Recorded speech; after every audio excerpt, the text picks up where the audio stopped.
Now, we're going to be talking about something that might decide a duel from the very beginning, your type of starting hand.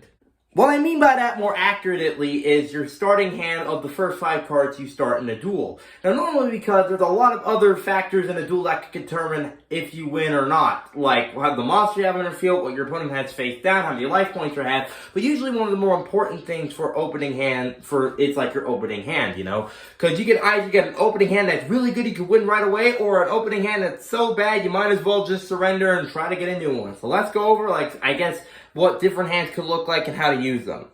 Now, usually in both duels, each opponent starts with 5 cards in their hands. You know, the opponent going first doesn't draw a card, they start with 5, and then the person going second draws another card to get 6. And normally, yeah, if you're going first or second and look at your card, you can determine if you got a good hand or not. So let's go over it some more. Now, here's an example for my Elemental Hero deck. This is what I consider a good hand. I got 3 monsters. I got Karibo, which if I put face down, don't take any, if it's destroyed, and I don't take any damage for the rest of the turn. I got Avion and Persistence, both good monsters I can summon, and Oversoul, if anyone that is destroyed, I can just bring them back, and Mystical Space types can destroy one of the opponent's spell or trap. Now, all of these have something for everything, and this is a pretty good hand. This is what I call a not or bad hand. I got a card that can equip the monster to increase attack points, but I have no monsters.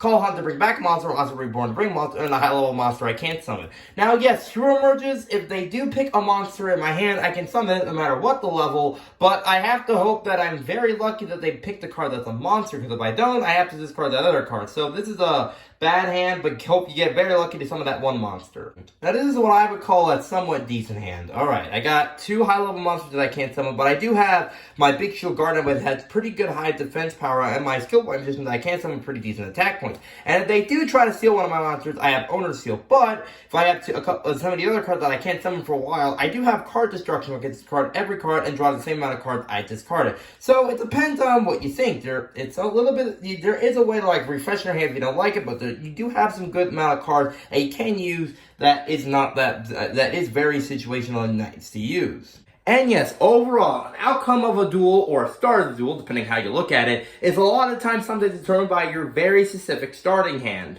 And always, even if your hand looks bad, you can always probably do something with it on literally the next card you draw. So it always depends on what you have currently in your hand, maybe at the beginning that could tell you the outcome of the duel. Anyway, that's all I got for you. We got more videos coming out, another video Thursday, and I'll see you next time.